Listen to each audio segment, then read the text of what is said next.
Rahim. Assalamu alaikum, ladies and gentlemen. Welcome to the Ministry of Foreign Affairs.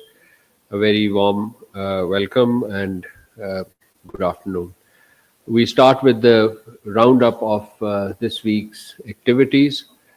Firstly, the Deputy Prime Minister and Foreign Minister Senator Mohammad Ishaq Dar is in Brussels as we speak. He is on an official visit from 19 to 21st November. The EU High Representative and Vice President for Foreign Affairs and Security Policy, Kaya Kalas, had invited the DPM Foreign Minister to co-chair the 7th session of Pakistan-EU Strategic Dialogue. This dialogue is the highest level of the institutionalized interaction between the two sides, which reviews cooperation between Pakistan and EU in all sectors under the Strategic Engagement Plan 2019.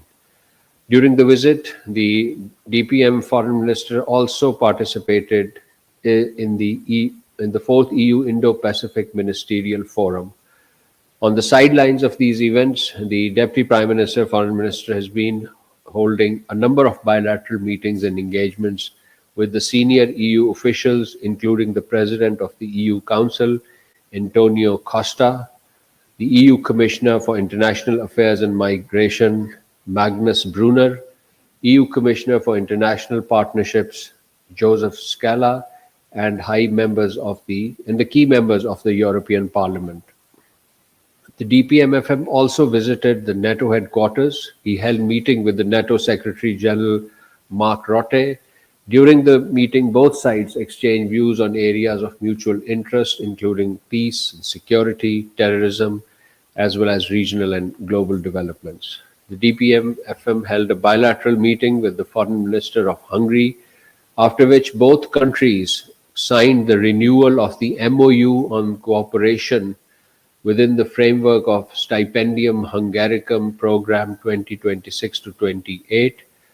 This program will offer 400 scholarships to Pakistani students for pursuing higher education in Hungary in the next 2 years. The DPM-FM also held a bilateral meeting with the Foreign Minister of Denmark, Lars Løkke Rasmussen, and Foreign Minister and European Affairs Minister of Slovenia, Tanja Fajon. During the meetings with the FM Foreign Minister of Slovenia, both sides agreed to sign for establishment of a framework of bilateral political consultations between Pakistan and Slovenia. The DPM-FM has also held important meetings with the foreign ministers of Cyprus, the Netherlands, and Germany. During the meeting with the Dutch and German counterparts, the entire spectrum of bilateral relations came under discussion. Our sides also exchanged views on latest global and regional development. The DPM Foreign Minister's visit to Brussels marks a significant milestone in Pakistan-EU relations. Pakistan remains committed to developing a comprehensive and mutually beneficial partnership with the European Union. The visit is ongoing, and just now the Foreign Minister, Deputy Prime Minister, Foreign Minister has held meetings with the foreign ministers of Sri Lanka and the Philippines. We'll update you with these developments as we are aware of those. Prior to the visit to Brussels, the DPM Foreign Minister undertook a visit to Moscow.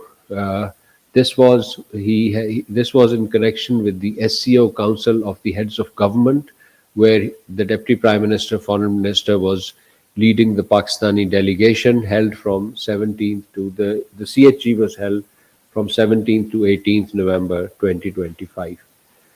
The DPM-FM delivered Pakistan's national statements in the two sessions of the Council of Heads of Government, where he reaffirmed Pakistan's commitment to Shanghai spirit. He outlined Pakistan's priorities, which comprise enhanced cooperation and connectivity, energy, transport linkages, logistics, and infrastructure development. He emphasized the need for greater economic integration through trade, investment, and digital advancement.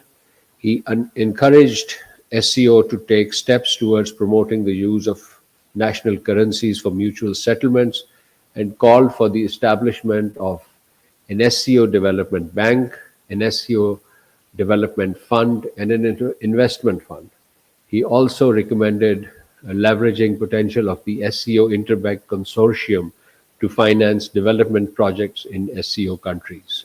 Furthermore, he highlighted the importance of building human capital and empowering youth by strengthening academic linkages and transforming SCO universities network into a consortium for applied knowledge. On regional politics, the Deputy Prime Minister, Foreign Minister underscored the need to initiate a comprehensive dialogue to address the full spectrum of regional issues.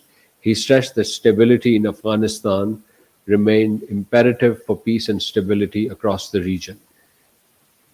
The Moscow SCOCHE considered and approved around a dozen decisions, documents, and statements. Upon the conclusion of the meetings, all SCO leaders adopted a joint communique outlining the strategic direction of SCO future work in economic cooperation. The DPM-FM represented Pakistan at a joint call by the heads of governments of SCO member states on President Vladimir Putin of the Russian Federation. He also engaged with the Chinese Premier Li Qiang and with the Russian Prime Minister Mikhail Mishustin on the sidelines of the SCOSCE. He held formal meetings with Deputy Prime Minister of Russia, Alexei Overchuk, and the Foreign Minister, Sergei Lavrov. Both sides, this was in the bilateral context, and as well as discussions focused on regional and global issues in an extensive format.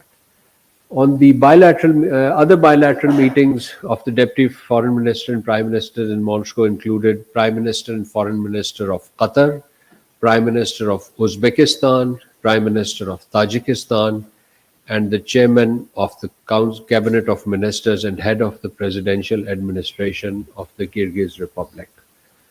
The CHE is the second highest forum for the SCO, focusing primarily on cooperation on member states in the socio-economic, trade, and financial sectors. You would recall that last year the SCO's Council of Heads of Government was chaired by Pakistan and hosted in Islamabad in October. Ladies and gentlemen, the Deputy Prime Minister and Foreign Minister also held two important telephone conversations this week with the Foreign Minister of Egypt, Dr. Badr Ahmad Mohammed Abdul Ateh. The two leaders discussed regional developments, including the Middle East peace process for Gaza, emphasizing the importance of continued high-level engagement. The Egyptian Foreign Minister expressed his desire to visit Pakistan at an early week, which we welcome. And he also conveyed his condolences over the loss of precious life in the recent terrorist attacks in Pakistan. The Deputy Prime Minister and Foreign Minister also spoke with the Foreign Minister of Oman, Sayyid Badr bin Hamad bin Mohammed Al Busaidi. The two sides agreed to reschedule the 8th Joint Ministerial Commission meeting at the earliest mutual convenient date and discuss the forthcoming high-level bilateral engagements. The DPM-FM conveyed his warm felicitations ahead of the National Day of Oman and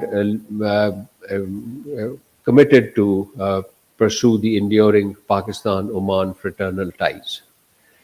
This week, we held three important bilateral political consultations in Islamabad. Firstly, with Iran.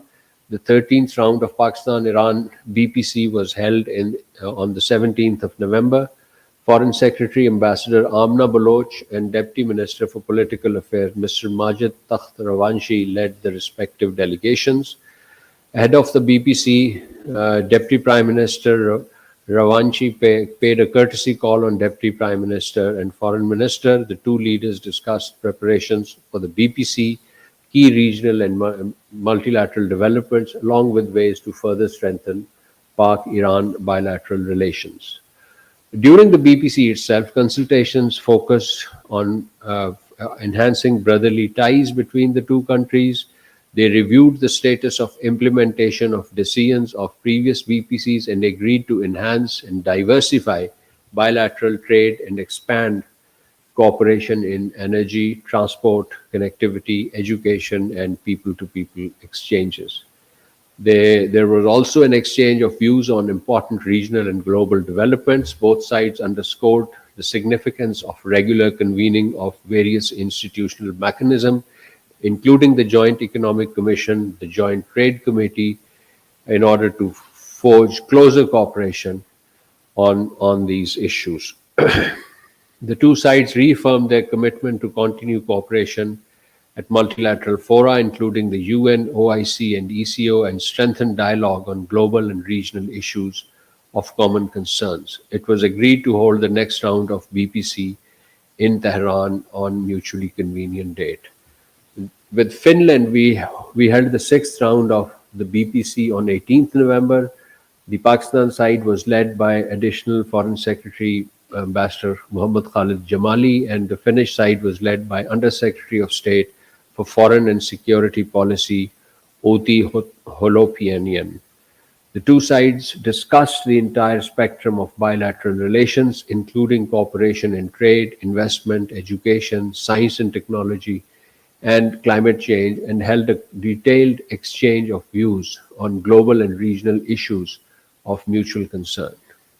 Appreciating the positive momentum in bilateral ties and reaffirming Pakistan's commitment to further strengthen cooperation with Finland, the Additional Secretary of Europe thanked the Finnish side for its support to Pakistan's GSP Plus status and invited Finnish companies to participate in the upcoming Pak-EU Business Forum scheduled in April 2026. It was further agreed to hold the next round of consultations in Finland next year. The third round with Thailand, Pakistan held the third round of Pakistan-Thailand bilateral political consultations on 18th November. The Pakistan side was led by Additional Foreign Secretary for Asia Pacific, Ambassador Imran Ahmed Siddiqui, while the Thai side was led by Sirlai Neom, the Deputy Permanent Secretary for Foreign Affairs at the Ministry of Foreign Affairs in Thailand. The two sides renewed Pakistan-Thailand bilateral ties and reaffirmed the commitment to further enhance cooperation inter alia in the areas of trade and investment, development, education, people-to-people exchanges, and upgrade the enduring partnerships. Both sides agreed to maintain the momentum for high-level exchanges, and the next round of the BPC would be convened in Bangkok. Ladies and gentlemen, this week we expressed our concern, our dismay at the continued violation in the occupied West Bank and Al-Aqsa Mosque by Israel. We strongly condemn these continuing violations by the Israeli occupying forces and extremist settlers against the Palestinian people, including repeated storming of the courtyard of Al-Aqsa Mosque and provocation against worshippers. Such action constitute a blatant violation of the international law and the relevant UN resolution. It is imperative that the sanctity of the holy sites must be ensured in accordance with the international law and the historical status quo. Pakistan calls upon the international community to take urgent and effective measures to ensure protection of holy sites, prevent settlers' violence and incursions, and uphold relevant UN resolution. We reiterate our principal position in the support of a just, comprehensive, and lasting peace based on two-state solution leading to the establishment of an independent, sovereign, viable, and contiguous state of Palestine based on pre-67 borders with Al-Quds al-Sharif as its capital. Ladies and gentlemen, there was a series of arrests following the Red Fort bombing in the Indian capital, New Delhi, and as a result, there was a series of arrests in Indian illegally occupied Jammu and Kashmir. Pakistan remained gravely concerned about the persistent and serious human rights situation in the Indian illegally occupied Jammu and Kashmir. The prevailing policies marked by widespread detentions, arbitrary arrest, and extensive restrictions on fundamental freedoms contribute to collective punishment of the occupied Kashmiri population. Reports of profiling of Kashmiri youth on the basis of their identity and further heighten these concerns. India continues its efforts after the demographic character to alter the demographic character in the occupied territory and to erode the religious, cultural uh, heritage of the Kashmiri people. These measures appear to form part of a deliberate strategy to suppress the legitimate aspirations of the Kashmiri people. Thousands of Kashmiri youth remain missing, while many genuine political representatives of the Kashmiri people remain in arbitrary detention. Such coercive actions cannot cannot undermine the Kashmiri people's enduring commitment to realizing their internationally recognized right to self-determination.